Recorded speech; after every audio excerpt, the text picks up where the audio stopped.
시청자 여러분, 안녕하십니까? 9월 9일 목요일 JTBC 뉴스 아침엔 시작합니다.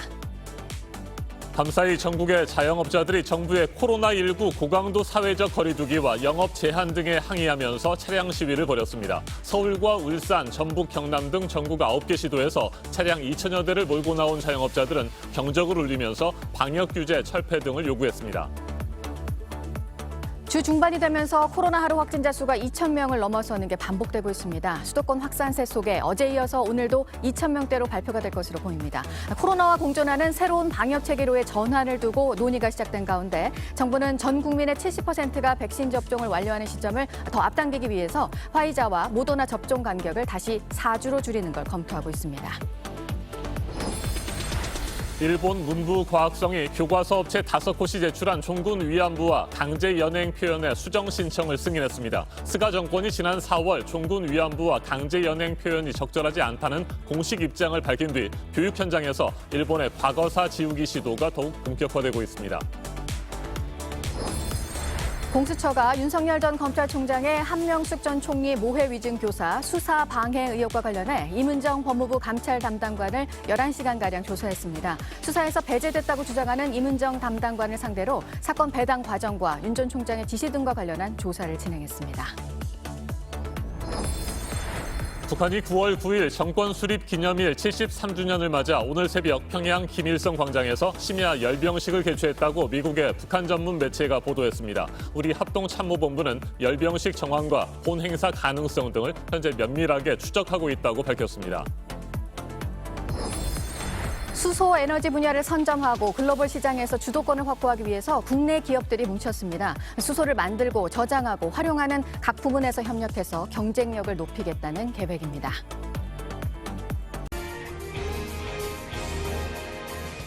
하루하루 살아가는 것이 너무 힘들다. 방역 대책이 너무 왔다 갔다 한다. 코로나19 고강도 사회적 거리두기가 계속되고 언제 끝날지 모를 영업 금지와 제한이 이어지면서 벼랑 끝에 몰린 자영업자들이 함께 모여 목소리를 높였습니다. 더 이상 버틸 수 없다며 정부의 방역 규제 철폐를 요구하는 한밤중 차량 시위를 벌였습니다. 서울과 울산, 전북, 경남 등 전국 9개 시도에서 차량 2천여 대를 몰고 나온 자영업자들이 경적을 울리면서 살 수 있게 해달라고 호소했습니다. 자영업자라는 직업을 선택했을 뿐인데 코로나로 인한 규제가 집중되면서 비재 또 폐업 위기에 내몰렸다는 이들의 목소리 첫 소식으로 박지영 기자가 전해드리겠습니다.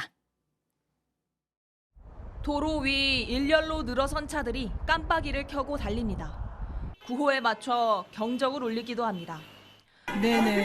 감사합니다. 정부의 지속적인 영업 제한 정책에 반발해 자영업자들이 거리로 나섰습니다. 어젯밤 11시부터 전국 자영업자 비상대책위원회가 주최한 차량 집회에는 주최 측 추산으로 서울에서만 1,000여 대의 차량이 모였습니다. 부산과 광주, 대전 등 전국 9개 지역을 합치면 약 2,000대가 참가한 것으로 추산됩니다. 서울 지역 차량 시위는 양화대교에서 시작해 강변북로와 올림픽대로를 거쳐 여의도까지 이어졌습니다. 지금 자영업자들이 살아가는 게 너무 힘들고 하루하루 사는 게 너무 힘듭니다. 진짜로. 좀 시간제라든가 그다음에 인연 제한 이런 것도 좀 탄력적으로 좀 운영을 해서. 왜 저희는 계속 강력한 규제만 당해야 되고 이게 도대체 뭐 하는 겁니까? 저희가 무슨 죄를 진 거예요? 그냥 직업 중에서 자영업이라는 직업을 선택했을 뿐인데. 이들은 현행 고강도 거리두기 정책으로 자영업자들이 가장 많은 피해를 보고 있다며 현재 방역 수칙을 당장 중단할 것을 요구했습니다. 우리 자영업자는 지난 1년 6개월간 66조가 넘는 빚을 떠안았고 45만 3천 개 매장을 폐업하고자 말았다. 경찰은 경로 곳곳에 검문소를 설치하고 21개 부대를 배치해 집회 통제를 시도했습니다. 현행 방역 수칙상 2인 이상의 집회는 모두 불법입니다. 때문에 곳곳에선 마찰이 벌어지기도 했습니다. 아니 막아놓고서 갖다놓으면 부관된 게 말이 되는 겁니까? 해산하십시오. 시위를 마친 자영업자들은 새벽 2시 50분쯤 자진 해산했습니다. 경찰은 사진과 동영상 등 체증 자료를 분석해 불법 행위에 대해서는 법과 원칙에 따라 처리할 방침이라고 밝혔습니다. JTBC 박지영입니다. 자영업자들뿐만 아니라 온 국민의 바람대로 일상 회복이 조속히 이루어지기를 바라는 마음 간절합니다. 하지만 코로나19 4차 대유행의 기세는 좀처럼 꺾이지 않고 있고 오늘도 0시 기준 신규 확진자 수가 2,000명대 이를 것으로 보입니다. 어젯밤 9시까지 1,926명이 추가로 확진 판정을 받았습니다. 결국 백신 접종의 속도를 더욱 높이는 것이 중요한데 정부가 전 국민 70%의 2차 접종 완료 시점을 보름가량 앞당기는 계획을 세우고 있습니다. 6주로 늘렸던 화이자와 모더나의 접종 간격을 다시 4주로 줄이는 방안입니다. 박민규 기자가 보도합니다. 지금까지 접종을 완료한 건 전 국민의 36.6%입니다. 다음 달 말까지 이걸 70%로 만든다는 게 정부 계획입니다. 그리고 10월 말까지 전 국민의 70% 2차 접종, 이 목표를 달성하기 위한 백신 수급은 문제가 없을 것 같습니다. 취재 결과 정부는 이 목표를 조금 더 앞당기기로 했습니다. 빠르면 10월 중순입니다. 이를 위해 화이자와 모더나 백신 접종 간격을 다시 4주로 당기는 걸 유력하게 살펴보고 있습니다. 지난달 모더나 도입 차질로 6주로 늘린 바 있습니다. 다만 의료기관 접종 역량과 개인 일정을 고려하면 접종 날짜를 한꺼번에 당기긴 어렵습니다. 그래서 1차 접종자 중 원하는 사람만 신청받는 방식이 거론됩니다. 전제 조건은 백신이 충분히 들어오는 겁니다. 정부 고위 관계자는 접종 간격을 당겨도 될 만큼 물량은 들어올 듯 하다면서도 아직 확정은 되지 않아 발표에는 시간이 걸릴 것이라고 말했습니다. 예약대로 접종이 진행되면 다음 달 1차 접종률이 80%를 넘길 걸로 정부는 전망합니다. 미국은 물론 지금 70% 후반대인 유럽 국가들보다 높아지는 겁니다. 백신에서도 앞서가는 국가가 될 것이라는 문재인 대통령의 공개 발언도 그래서 나왔습니다. 방역 당국은 다음 달 안에 이른바 위드 코로나 계획을 구체화하겠다고 했습니다. 11월부터 좀 이러한 단계적 일상 이 회복 방안들을 적용하기 시작한다라고 하는 판단이기 때문에 4분기부터는 청소년과 임산부 접종도 시작합니다. 접종률이 올라가면 이런 일상 회복 논의는 더 빨라질 수 있습니다. JTBC 박민규입니다.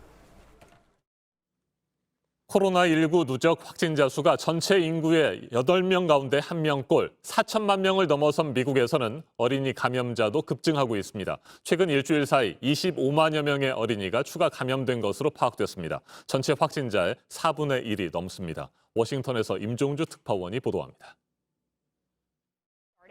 시위가 벌어지는 이곳은 미국 남동부 노스캐롤라이나주 지역 교육위원회 앞입니다. 학교 내 마스크 착용 의무화를 놓고 학부모들이 찬반으로 갈라졌습니다.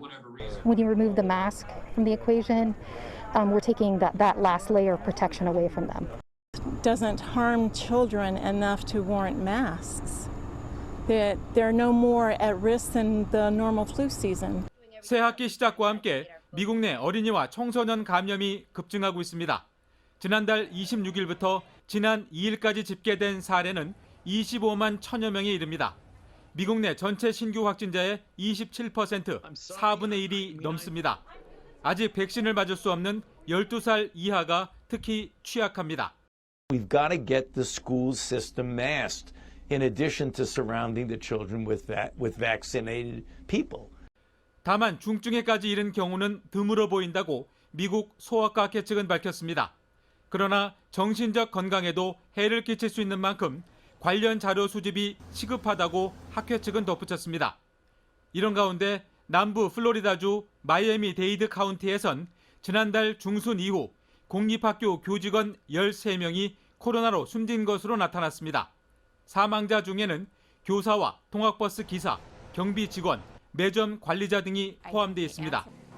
숨진 사람들은 모두 백신을 맞지 않은 상태였다고 현지 관계자들은 전했습니다.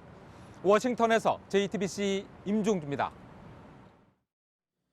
일본 교과서 업체 5곳이 만드는 29개 교과서에서 종군 위안부라는 용어가 사라지게 됐습니다. 일제강점기 한반도 출신 노동자들을 강제로 끌고 가 일을 시킨 강제연행이라는 표현도 더 이상 쓰이지 않을 전망입니다. 스가 정권이 지난 4월 종군 위안부와 강제연행이라는 표현이 적절하지 않다는 공식 입장을 밝힌 뒤 교육 현장에서 일본의 과거사 지우기 시도가 더욱 본격화되고 있습니다.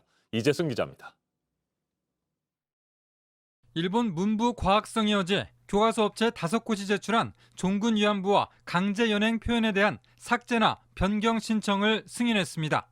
중고교, 지리, 역사 등 총 29개 교과서에서 종군 위안부라는 표현이 대부분 위안부로 수정됐습니다. 일제강점기 강제 연행이란 표현도 강제적인 동원이나 징용으로 대체됐습니다. 일본 정부는 지난 4월 중의원 질의에 대한 답변서에서 종군 위안부와 강제 연행 등의 표현이 적절치 않다는 공식 견해를 밝혔습니다. 이후 5개월 만에 이러한 내용이 학생들이 배우는 교과서에도 그대로 반영된 겁니다. 종군 위안부라는 용어는 1993년 8월 4일 일본 정부가 발표한 공식 문서인 고노 다마에서도 사용됐습니다. 위안부를 강제로 동원했다는 뜻을 담아 일본군의 책임을 인정하고 사과의 뜻을 밝히면서입니다. 그러나 새로운 역사 교과서를 만드는 모임 등 일본 우익 세력은 교과서에 등장하는 종군 위안부 표현을 삭제해야 한다고 주장해왔습니다. 결국 일본 정부가 이를 받아들이는 공식 견해를 채택했고 교과서 업체들이 이를 반영하면서 논란은 커질 것으로 보입니다. 지난 4월 일본 정부가 종군 위안부라는 표현이 부적절하다는 입장을 냈을 당시 우리 정부는 일본군 위안부의 강제성을 부정할 수 없다며 유감을 표명한 바 있습니다. JTBC 이재승입니다. 고위공직자범죄수사처가 어제 이문정 법무부 감찰 담당관을 불러서 11시간 동안 조사를 진행했습니다. 한명숙 전 국무총리 모해 위증교사 사건 수사 당시 윤석열 전 검찰총장이 이문정 검사를 부당하게 수사에서 배제했는지 여부를 집중적으로 파악한 것으로 전해졌습니다. 박지훈 기자입니다. 고위공직자범죄수사처 수사 3부는 이문정 법무부 감찰 담당관을 어제 오전 10시에 불렀습니다. 공수처의 경우도 이게 가장 검찰의 명운이 걸려있는 사건이고 대한민국의 사법 정의가 걸려있는 문제니까 공명정당하게 이 사건의 무게감 때문에 짓눌리지 마시고 정말 법과 원칙대로 엄정하게 수사해 주셨으면. 공수처는 한명숙 전 총리 오해 위증 교사 사건 수사 방해 의혹과 관련해 지난 6월부터 수사를 진행해 왔습니다. 지난해 4월 2011년 한명숙 수사팀이 재판 증인으로 출석한 재소자들에게 한 전 총리가 돈을 받았다는 허위 증언을 사주했다는 폭로가 나왔고 윤 전 총장이 측근으로 분류되는 당시 수사팀을 보호할 목적으로 수사를 방해 불기소를 끌어냈다는 의혹이 사건의 핵심입니다.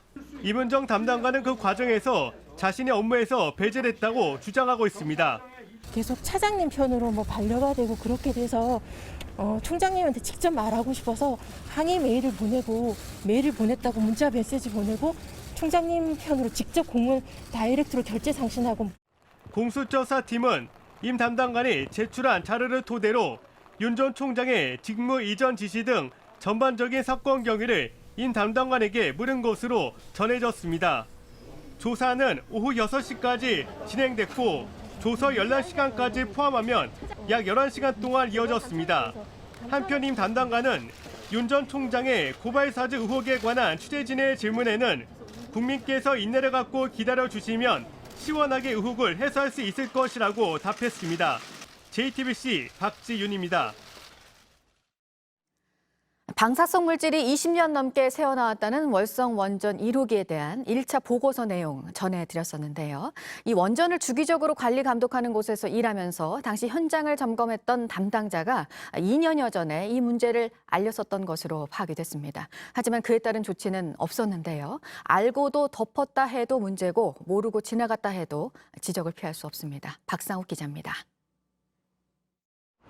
한국원자력안전기술원 킨스는 원전 관련 시설 전반의 안전성을 점검하고 확인하는 곳입니다. 사용 후 해결료와 방사성 폐기물 등이 모두 포함됩니다. 그리고 이곳의 규제검사원은 각 원전과 관련해 안전 규정이 제대로 지켜지고 있는지 문제는 없는지를 직접 확인합니다. JTBC는 과거 규제검사원으로 일했던 A씨 측과 연락이 닿았습니다. A씨는 지난 2019년 자신의 인사 문제와 관련해 인사위원회에 나갔습니다. 그리고 그곳에서 자신이 그동안 해온 일을 말했습니다. 그런데 이 과정에서 월성원전 1호기와 관련된 내용도 있었습니다. 2012년도에 건물 깨고 바닥 뚫고 해놨어요. 그렇게 6년 동안 아무도 몰라요. 심사한 사람도 모르고 킨스도 모르고 한손도 뭐 관심도 없어요. 원자력안전위원회가 구성한 민간조사단의 1차 보고서에 기둥이 저장조의 차수막을 손상시켰다고 적힌 바로 그 부분입니다. 위험성도 지적했습니다. 안전관련 구조물 기존에 다 인허가 받은 걸 깨면서 무슨 CFVS가 들어오냐. 그거 깨면은 방사물질 스펜트퓨얼 베이에서 나오는 물 밖으로 환경으로 다 나가는데. 그리고 실제로 방사성 물질이 새어 나갔다고도 했습니다. 월성 사이트 지하수에, 울타리 안에 있는 지하수에 삼중수 농도가 굉장히 높아요. 개통수가 나오지 않는 한 그렇게 높아질 수가 없는 상태로 지금 높아요. 역시 조사단이 조사한 내용과 똑같습니다. 원안위는 오늘 회의를 열고 1차 조사 보고서 최종안을 논의하기로 했습니다. 한국수력원자력 측은 원안위 발표가 나오면 앞으로 어떻게 할지 결정하겠다고 밝혔습니다. JTBC 박상우입니다. 검찰이 야당의 여권 인사들에 대한 고발을 사주했다는 의혹, 파장은 이어지고 있습니다. 의혹의 중심에 있는 국민의힘 김웅 의원이 어제 기자회견을 예고해서 주목을 받았는데 모호한 말만 하면서 의구심을 더 키웠다는 비판을 받고 있습니다. 먼저 강희연 기자입니다. 김웅 의원은 지난해 손준성 당시 대검수사정보 정책관에게서 고발장 등을 건네받은 의혹을 받고 있습니다. 공식 회견을 했지만 풀리지 않은 의혹은 그대로입니다. 본건 고발장 등을 받았는지는 기억나지 않고 이를 확인할 방법도 없습니다. 기억이 잘 안 난다면서도 가능성을 닫지 않았습니다. 정황상 손준성이라고 이름이 붙어진 사람으로부터 자료를 받아서 넘겨줄 가능성을 배제할 수는 없다는 겁니다. 또 당시 손 검사와 연락한 사실도 밝혔습니다. 대검 안에서 총장이 상당히 외로운 상황이라고 들었다. 그러니까 너라도 잘 보필을 하고 힘내라. 이런 문자를 격려 문자를 보낸 적은 있습니다. 해당 고발장은 제가 작성한 것이 아님을 명백히 밝힙니다.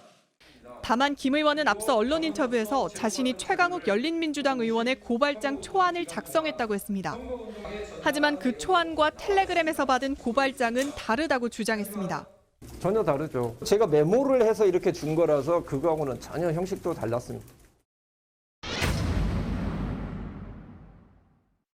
김 의원은 자료를 전달한 상대로 한 명을 지목했습니다.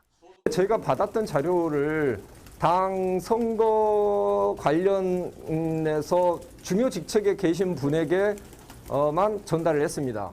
다만 공익제보자 신분일 수 있어 구체적인 신원을 공개하진 않았습니다. 앞서 김 의원은 언론 인터뷰에서 제보자에 대해 국민의힘 쪽이 아닌 다른 데 들어가 있다고도 주장한 바 있습니다. 하지만 처음 보도한 뉴스버스 측은 지금 국민의힘 사람이라며 다른 캠프에서 활동하는 건 없는 걸로 한다고 했습니다. 김 의원이 지목한 인물과는 다르단 겁니다.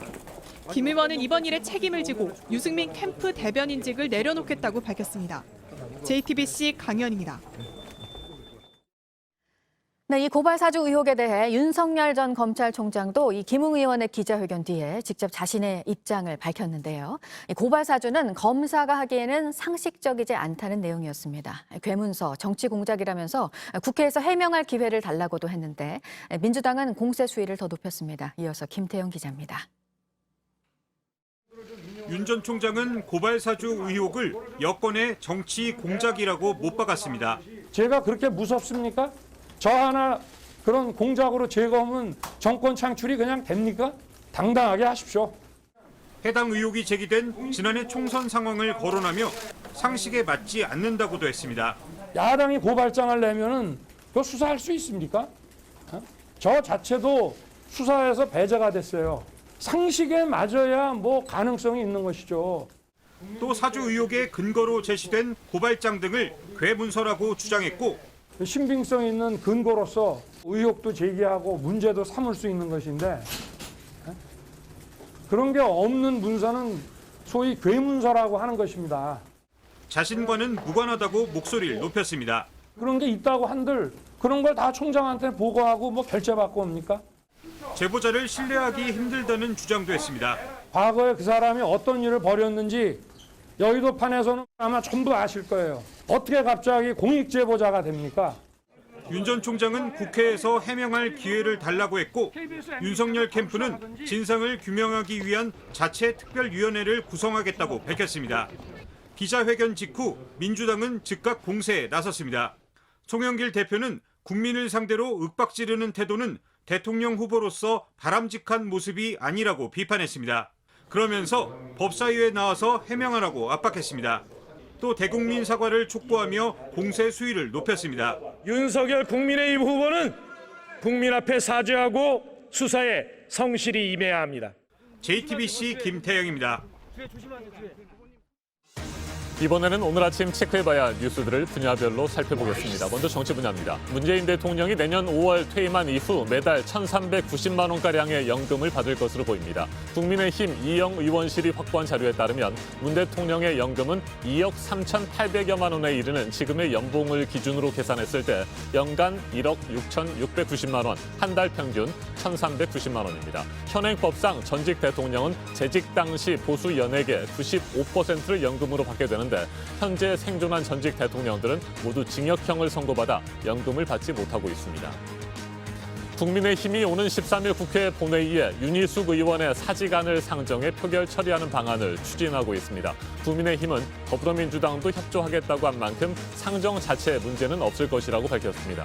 회기 중에 국회의원 사직은 본회의에서 무기명 표결을 거치게 되는데 재적 의원 과반 출석, 과반 찬성으로 가결됩니다. 박근혜 정부 국정농단 사건으로 수감 중인 최서원 씨, 개명 전 최순실 씨가 더불어민주당 안민석 의원을 상대로 낸 소송에서 승소했습니다. 최 씨는 안민석 의원이 자신의 은닉 재산 등에 대한 허위 사실을 유포해 피해를 봤다며 소송을 제기했고 재판부는 안 의원이 최 씨에게 1억 원을 지급하라고 판결했습니다. 가상화폐 관련 불법 행위를 전담할 수사팀을 만드는 걸 경찰이 추진하고 있습니다. 이달 25일에 시행되는 법에 따라서 거래소들은 은행 실명 계좌를 확보해 신고해야 하지만 요건에 미치지 못해 문을 닫는 곳들이 잇따를 것으로 예상되고 있는데요. 그에 따라 미신고 영업이나 횡령 같은 불법 행위가 급증하는 것에 대비하기 위해서입니다. 인터넷 전문은행 카카오뱅크가 오늘 신규 가입분부터 예적금 금리를 올리는데요. 0.3에서 0.4%포인트로 한국은행의 기준금리 인상을 반영했습니다. 이에 앞서서는 신용대출과 마이너스 대출 최대 한도를 2천만 원씩 줄이는 결정도 했습니다. 공정거래위원회 한 국장이 정직 2개월의 중징계를 받았는데 낮에 술을 마시고 부하 직원과 심한 언쟁을 벌여서 직무 배제 조치가 내려졌었습니다. 업체 임원들과 접대 골프를 쳐서 청탁금지법을 위반한 과장급 3명에 대해서도 공정위가 중앙징계위에 징계를 요구한 상태입니다. 계속해서 사회 분야 뉴스입니다. 어제 오후 경기도 의정부 한 상수도 공사 현장으로 3톤 무게의 바위가 굴러떨어졌습니다. 작업 중이던 노동자들을 덮쳐 한 명이 목숨을 잃었고 한 명이 다쳤습니다. 인근에 있던 조경석이 최근에 내린 비로 집안이 약해지면서 굴러떨어진 것으로 추정되는데 경찰이 자세한 사고 경위를 조사하고 있습니다. 전북 고창에서 추석을 앞두고 혼자서 벌초를 하기 위해 산에 올랐던 70대 남성이 어젯밤 숨진 채 발견됐습니다. 저녁까지 돌아오지 않아 가족들이 신고했는데 머리 등에서 벌에 쏘인 흔적이 발견됐습니다. 벌초를 하던 도중 벌에 쏘여 사망한 것으로 추정됩니다. 프로포폴 상습 투약 혐의로 재판을 받아온 가수 휘성에 대해 검찰이 항소심에서 징역 3년을 구형했습니다. 1심에서는 징역 1년에 집행유예 2년이 선고됐습니다. 항소심 선고는 다음 달 13일에 내려집니다. 중국 등의 입장에서 한국 전쟁을 해석한 중국 영화 상영 허가를 두고 군 관련 단체 등에서 반발을 하면서 논란이 이어졌었는데요. 국내 상영이 취소가 됐습니다. 영화 수입사가 등급 분류 결정 취하 신청을 하고 판권 계약도 파기를 했습니다. DMZ 국제 다큐멘터리 영화제가 오늘부터 열립니다. 39개 나라 120여 편의 영화가 상영되는데 개막작은 제주 4.3 사건을 다룬 영화입니다. 다음 주 목요일까지 온 오프라인으로 진행이 됩니다. 유엔 난민기구 친선대사인 배우 정우성 씨가 아프가니스탄 사람들을 위해서 1억 원을 기부했습니다. 아프간의 비극에 전 세계가 주목해야 하는 시기라면서 피신할 수조차 없는 사람들의 절박함에 귀를 기울이고 연대해야 한다고 말했습니다. 민주당 대선 후보를 뽑는 경선에서 1차 국민선거인단 투표가 어제부터 시작이 됐는데요. 어제 하루 투표율이 50%를 조금 넘었습니다. 오늘 저녁까지 온라인으로 진행이 되고 결과는 오는 일요일에 공개가 됩니다. 오늘 있을 국회 본회의 교섭단체 대표 연설, 국민의힘 김기현 원내대표 차례입니다. 부동산 문제 등 현 정부의 실정을 지적하면서 정권 교체의 필요성을 강조할 것으로 보입니다. 지난달 국내로 들어온 아프가니스탄인 390명에 대해서 자가격리가 차례로 해제가 되고 있는데요. 먼저 들어온 사람들이 오늘 자정에 기해서 해제가 됐고 추가로 입국한 사람들은 내일 0시부터입니다. 본격적인 정착 준비에 이제 들어가게 됩니다. 분야별 뉴스들 체크해드렸습니다.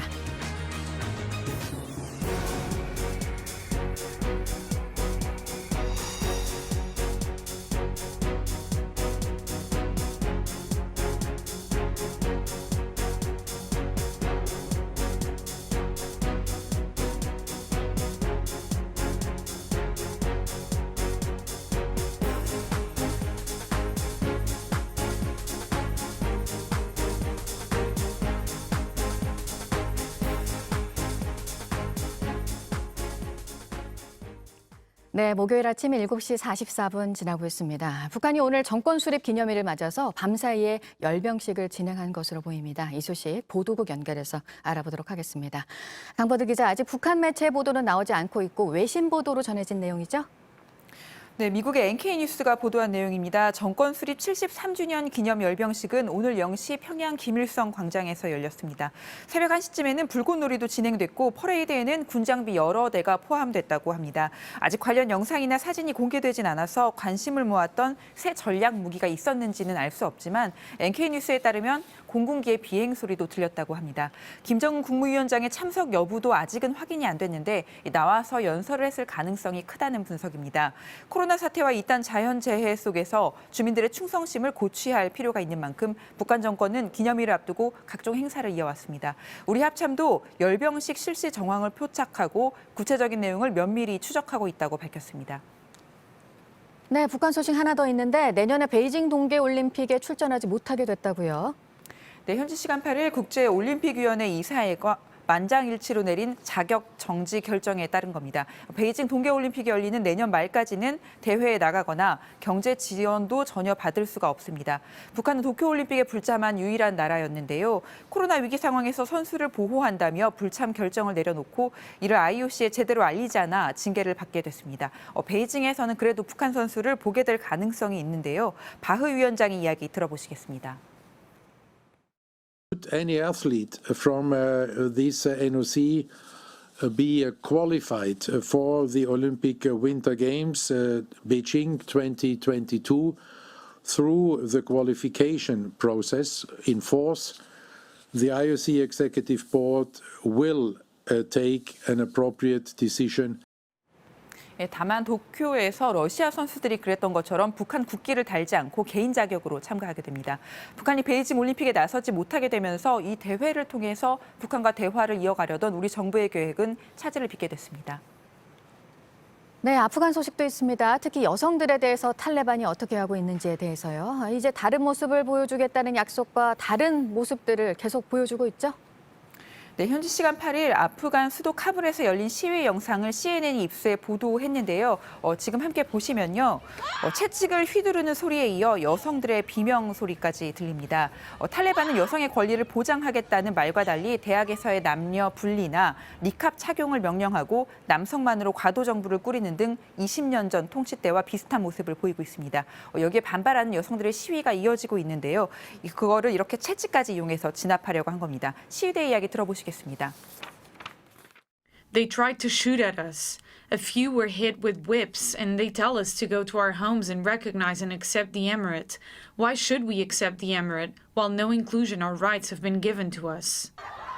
이들은 또 CNN에 탈레반이 시위 현장을 취재하던 기자들과 시위를 지켜보던 학생들을 잡아갔다고 전했습니다. 이런 아프간 상황에서 더욱더 의미 있게 들리는 노래입니다. 반전과 평화의 메시지를 담고 있는 존 레논과 오노 요코의 이매진이 발매 50주년을 맞았습니다. 노래 중에 모든 사람이 평화롭게 사는 모습을 상상해봐요라는 가사가 50주년을 기념해서 뉴욕 타임스퀘어와 런던 세인트폴 대성당 등 세계 명소 곳곳에 띄워졌습니다. 지금까지 아침 엔 지금 JTBC 강버들입니다. 네, 민주당 대선 경선에 판세를 가를 분수령이 될 것으로 보이는 부분이 바로 선거인단 투표입니다. 64만 명에 달하는 1차 투표 결과가 나오게 되면 판세의 윤곽이 드러날 것으로 예상이 되고 있어서 후보들이 또 여기에 대응해서 빠르게 움직이고 있는데요. 이낙연 전 대표는 의원직 사퇴로 승부수를 던지기도 했습니다. 황혜린 기자입니다.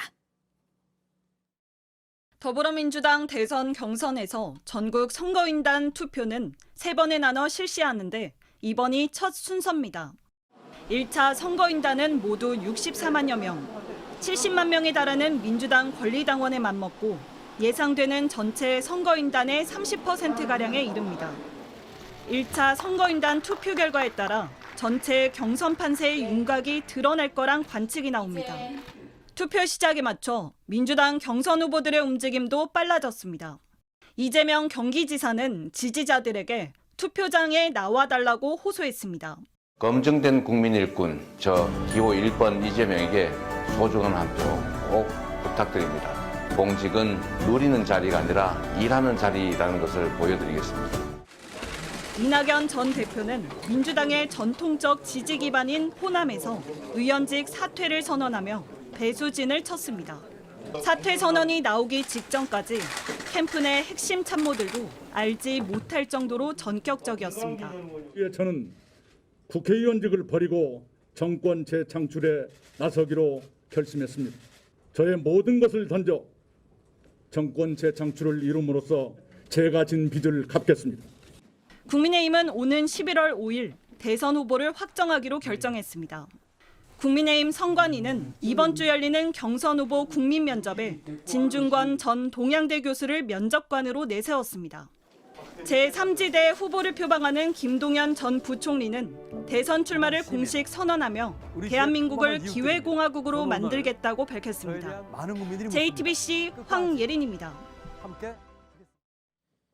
내년 3월 9일 제20대 대통령 선거일이 오늘로 정확히 6개월 앞으로 다가왔습니다. 여야의 대선 후보 경선이 속도를 내고 있는 가운데 지난해 4월 총선 직전 검찰이 여당 인사들에 대한 고발을 야당에 사주했다는 의혹이 초대형 변수로 떠올랐습니다. 어제 오전 의혹의 중심 인물인 김웅 국민의힘 의원이 기자회견을 했고 7시간 뒤 윤석열 전 검찰총장도 긴급 기자회견을 열었습니다. 한편 더불어민주당의 경선 중대 분수령이 될 1차 선거인단 투표는 어제 시작됐습니다. 이낙연 전 대표는 의원직 사퇴를 전격 선언했습니다. 최창렬 용인대 교양학부 교수 자리 함께했습니다.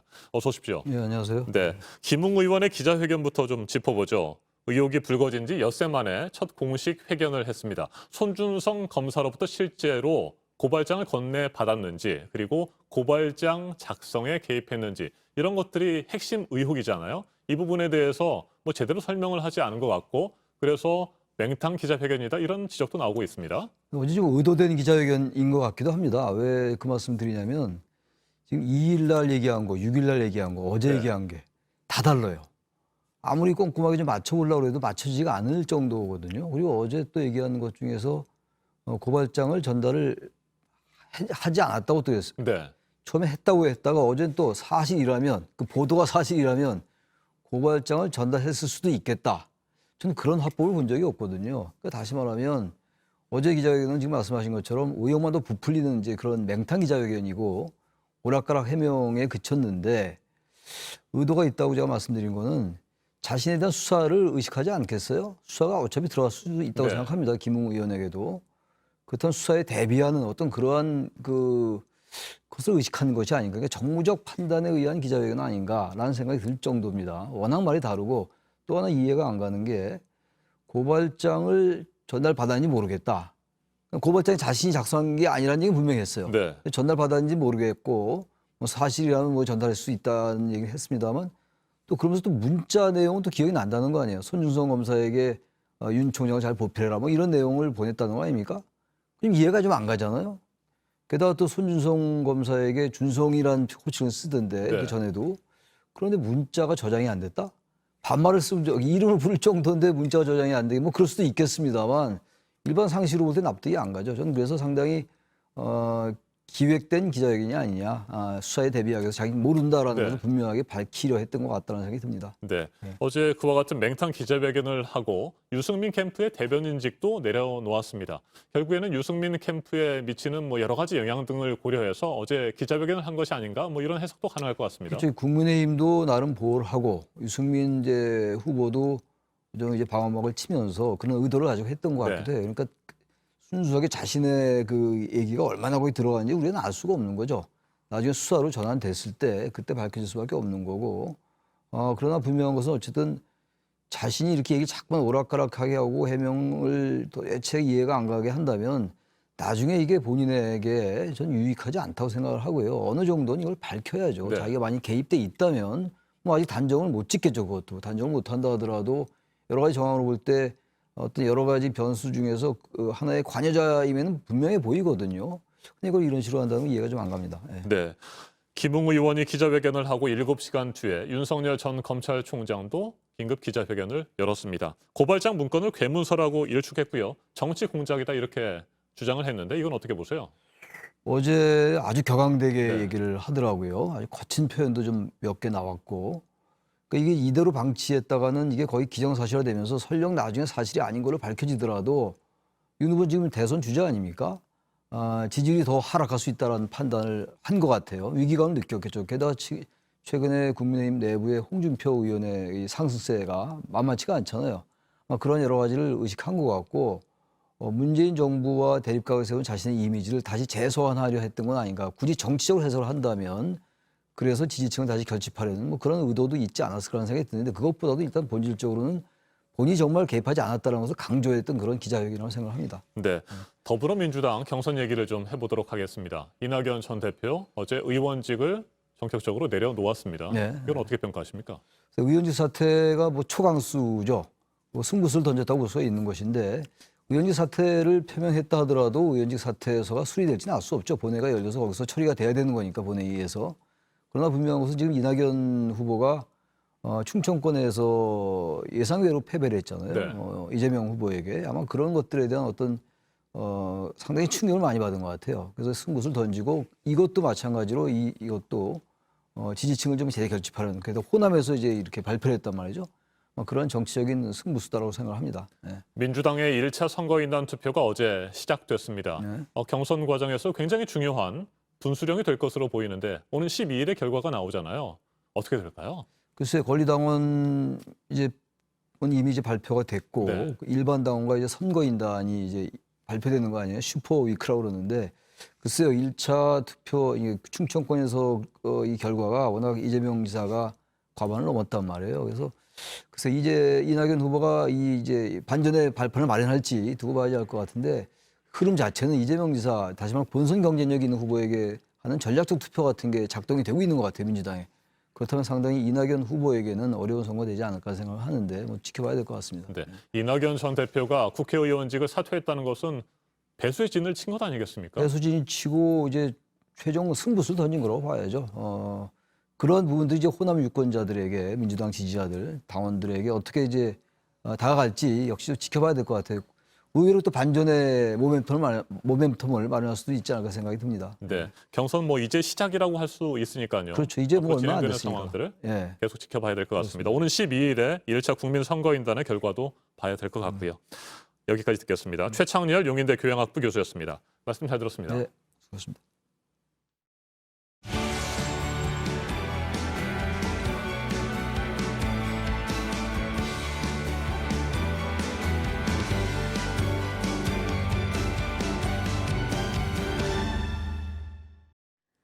미래 산업으로 가치를 인정받고 있는 분야 가운데 하나가 이 수소 분야인데요. 글로벌 시장에서 주도권을 잡기 위해서 국내 기업들이 힘을 합쳤습니다.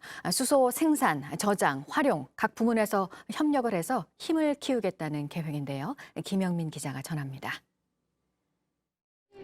현대차와 SK, 포스코, 효성 등 15개 기업이 참여한 한국판 수소위원회 H2 비즈니스 서밋이 첫 총회를 열었습니다. 수소를 한 번 충전하면 1000km가량 주행할 수 있는 자율주행 트레일러도 이번에 처음으로 공개됐습니다. 경유, 즉 디젤을 연료로 썼던 상용차를 수소차로 바꾸면 환경에는 그만큼 더 도움이 됩니다. 재계에선 2040년에는 수소가 석유나 석탄 같은 화석 연료를 대체할 것으로 기대하고 있습니다. Our vision is to apply hydrogen energy in all areas of life and industry, such as our homes, workplaces, and factories. 국내 주요 기업들은 수소는 인프라가 부족하다는 약점을 해소하기 위해 힘을 합쳤습니다. SK와 효성이 수소를 만들면 현대차는 자동차, 포스코는 철강 생산에 활용하기로 했습니다. 수소 충전소 구축에는 SK와 GS가 뛰어들었습니다. 세계적 컨설팅 업체 맥킨지에 따르면 2050년 수소 경제 규모는 2,940조 원. 미국, 일본 같은 선진국도 앞다퉈 수소사의 전환에 나서고 있습니다. 일본만 하더라도 도쿄올림픽 성하에 수소연료를 사용했고 수소발전소에서 전기를 생산하고 있습니다. 미국도 2035년까지 수소버스 17,000대를 도입하는 대중교통 전동화 전략을 공개했습니다. JTBC 김영민입니다. 네, 전형적인 가을 날씨가 이어지고 있습니다. 오늘도 전국에서 맑고 깨끗한 하늘 보실 수 있겠고요. 특히 아침, 저녁과 낮 사이에 일교차가 커서 건강관리 더 하셔야겠습니다. 아침까지 안개가 끼는 곳도 많겠습니다. 낮 기온은 서울과 대구가 29도, 부산 28도 등으로 어제보다 조금 높겠습니다. 아침엔 뉴스워치, 오늘 하루 관심을 가지고 지켜봐야 할, 기억해야 할 뉴스 끝으로 정리해드립니다. 밤사이 전국의 자영업자들이 정부의 코로나19 고강도 사회적 거리두기와 영업 제한 등에 항의하면서 차량 시위를 벌였습니다. 서울과 울산, 전북, 경남 등 전국 9개 시도에서 차량 2,000여 대를 몰고 나온 자영업자들은 경적을 울리면서 방역 규제 철폐 등을 요구했습니다. 수도권 확산세 속에 어제 이어 오늘도 신규 확진자 수는 2,000명대로 발표될 것으로 보입니다. 코로나와 공존하는 새로운 방역 체계로의 전환을 두고 논의가 시작된 가운데 정부는 백신 접종 속도를 높이기 위해서 화이자와 모더나 접종 간격을 다시 4주로 줄이는 걸 검토하고 있습니다. 북한이 9월 9일 정권 수립 기념일 73주년을 맞아 오늘 새벽 평양 김일성 광장에서 심야 열병식을 개최했다고 미국의 북한 전문 매체가 보도했습니다. 우리 합동참모본부는 열병식 정황과 본 행사 가능성 등을 현재 면밀하게 추적하고 있다고 밝혔습니다. 공수처가 윤석열 전 검찰총장의 한명숙 전 총리 모해 위증 교사 수사 방해 의혹과 관련해서 이문정 법무부 감찰 담당관을 11시간가량 조사했습니다. 수사에서 배제됐다고 주장하는 이문정 담당관을 상대로 사건 배당 과정 등에 대한 조사를 한 것으로 전해졌습니다. 오늘 전해드릴 소식은 여기까지입니다. 이상으로 JTBC 뉴스 아침엔 목요일 순서 모두 마치겠습니다. 내일 아침 7시 20분에 다시 찾아뵙겠습니다. 건강한 하루 보내시기 바랍니다. 고맙습니다.